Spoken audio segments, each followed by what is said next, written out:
Pada saat mereka semua sudah sepakat berkumpul, musuh-musuh ini, maka orang-orang Yahudi mengajak seluruh suku-suku ini ketemu di Mekah. Dan orang-orang Yahudi yang menjadi otak daripada permasalahan ini memilih agar Quraisy menjadi pemimpin pasukan. Dan Quraisy memilih Abu Sufyan sebagai pimpinan pasukan. Dan pada saat itu Quraisy mengumpulkan karena mereka diangkat, mereka dijadikan pemimpin dan mereka memang sangat benci dengan Nabi SAW. Ya, karena kekalahan di Badr, di Uhud pun mereka tidak sempat mengalahkan muslimin karena hanya menang beberapa saat kemudian dikejar di Hamrat Asad lalu mereka tidak mau kembali. Sebagaimana sudah kita ceritakan juga pada pertemuan yang sebelumnya gitu. Maka terkumpullah 4.000 personil, diantaranya 300 pasukan kuda dan 1.500 pasukan unta. Sisanya pejalan kaki. Dari 4.000 orang itu, 1.800 orang berkendaraan, 300 kuda ya, dan 1.500 unta. Abu Sufyan sempat bertanya dalam salah satu ya, kesempatan pada saat lagi ngumpul sama orang-orang Yahudi ini, kalian kan ahli kitab, ya, mengaku mengenal Allah juga.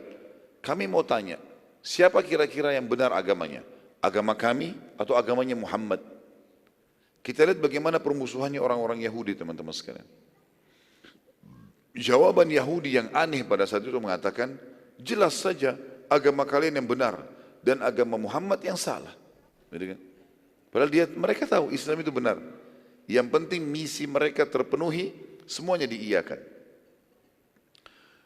Maka mereka mengatakan agama kalian jelas benar dan Muhammad yang salah.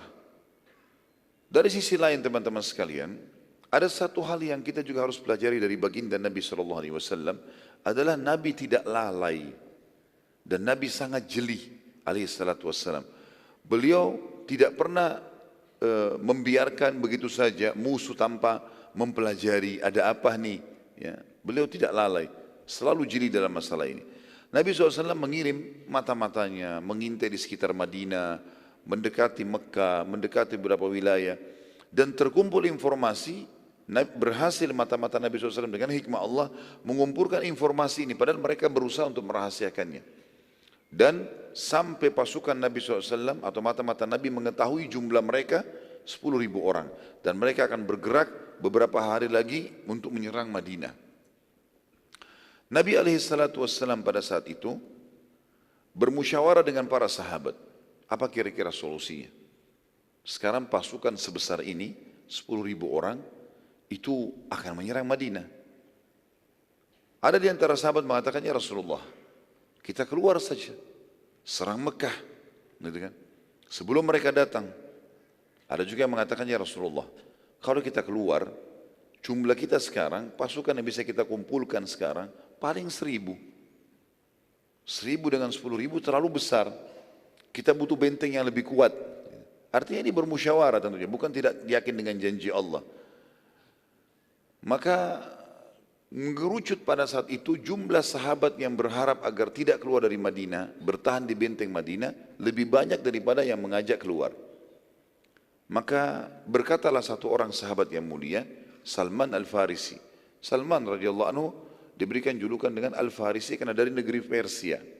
Sebagaimana ada sahabat Nabi yang lain juga, kita tahu Suhaib dari wilayah Romawi diberikan julukan dengan Suhaib Ar-Rumi. Ya. Bilal Al-Habashi, ya, dari negeri Habasyah. Jadi ini penisbatan nama wilayahnya. Salman Al-Farisi mengatakan, dan dia kebetulan memang pernah menjadi Perdana Menteri Raja Persia sebelum masuk Islam. Dan dia termasuk ulamanya sahabat ini. Karena dia masuk Islam itu masuk Islam dengan ilmu yang luas. Dia pernah masuk agama Yahudi, dia sudah hafal Taurat, kemudian ditinggalkan sama dia karena dia tahu penyimpangannya. Dia pernah masuk Nasrani, ya, sebelum tentu Yahudi pernah penyembah api, orang Persia. Kemudian pindah ke Yahudi, kemudian pindah ke Nasrani, baru kemudian dia waktu dengar Nabi SAW diutus, dia masuk Islam dan menghafal Al-Quran. Jadi dia satu-satunya sahabat yang menghafal Taurat, Injil dan Al-Quran. Semuanya luar biasa, sampai diberikan julukan ulamanya sahabat radhiyallahu anhu ini. Juga dia punya kedudukan, dia pernah jadi Perdana Menteri di Persia. Dia tahu betul, makanya salah satu personil yang sangat kuat dalam pembebasan Persia di zaman Umar bin Khattab adalah Salman radhiyallahu anhu. Beliau juga termasuk dalam pasukan yang menembus wilayah Persia. Pada saat itu Salman mengatakan, ya Rasulullah, di negeri kami dulu Persia, kalau kami terdesak, musuh banyak, atau diserang tiba-tiba dalam waktu dekat, kami nggak siap untuk itu, maka kami membuat parit-parit. Baik itu lubang-lubang yang banyak, jebakan-jebakan sehingga musuh jatuh di dalamnya, atau kami mengelilingi kota kami, wilayah kami dengan parit yang besar. Setelah Nabi SAW tanya panjang lebar bagaimana parit itu, diceritakan oleh Salman. Digali seperti ini, dibuaskan seperti ini, dan Salman Al-Farisi pernah Perdana Menteri, tahu bagaimana pembuatan parit itu. Setelah terinci semuanya, kata Nabi SAW, ide yang bagus. Semua sahabat juga setuju. Maka mulailah Nabi SAW menggerakkan sahabat mengikuti instruksi Salman radhiyallahu anhu. Kita perlu tahu juga keadaan dulu teman-teman sekalian. Kondisi kota Madinah itu berada di utaranya Mekah. Jadi, atau kita bicara kota Madinah saja. Kalau kotak mihrab ini di depan kita semua ini di atas saya adalah kita ibaratkan dengan kota Madinah. Maka Madinah itu berada di utara Mekah. Jadi Mekah itu ada di selatan, di bawah, ya, di daerah bawah. Atau mungkin terlalu besar ini. Kalau kita ibaratkan misalnya ini kota Madinah, maka Mekah itu ada di bawah, di selatannya. Mekah ada di selatannya. Dan Madinah memiliki pintu gerbang di wilayah selatan. Di kiri kanan Madinah, timur dan baratnya itu ada wilayah luas, sekian hektar luas sekali, dikenal dengan Harra Syarqiyah dan Harra Gharbiyah. Wilayah timur dan wilayah barat, dan ini luas, seluas kota Madinah, sampai hari ini masih ada.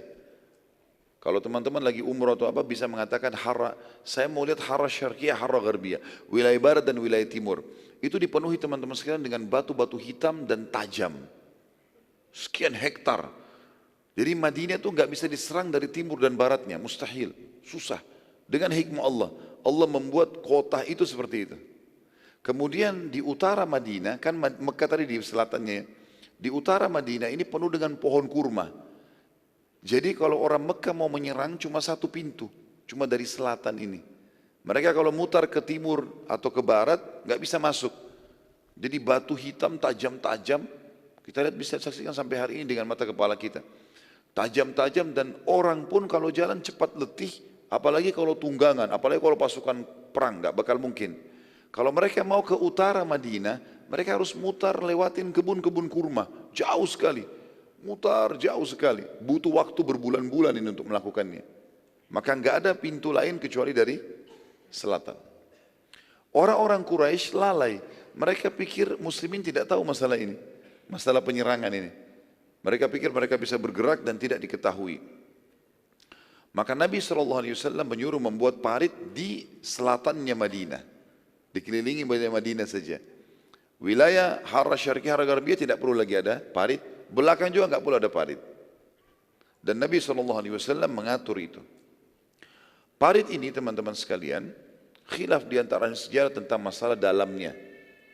Tetapi yang kurang lebih, saya juga pernah sebutkan riwayat, dalamnya itu sampai 7 meter, lebarnya 15 meter. Tapi ada riwayat yang sekarang saya pegangi, yang terakhir saya temukan adalah riwayat yang lebih kuat tentunya. Kurang lebih dalamnya 5 meter, lebarnya 7 meter.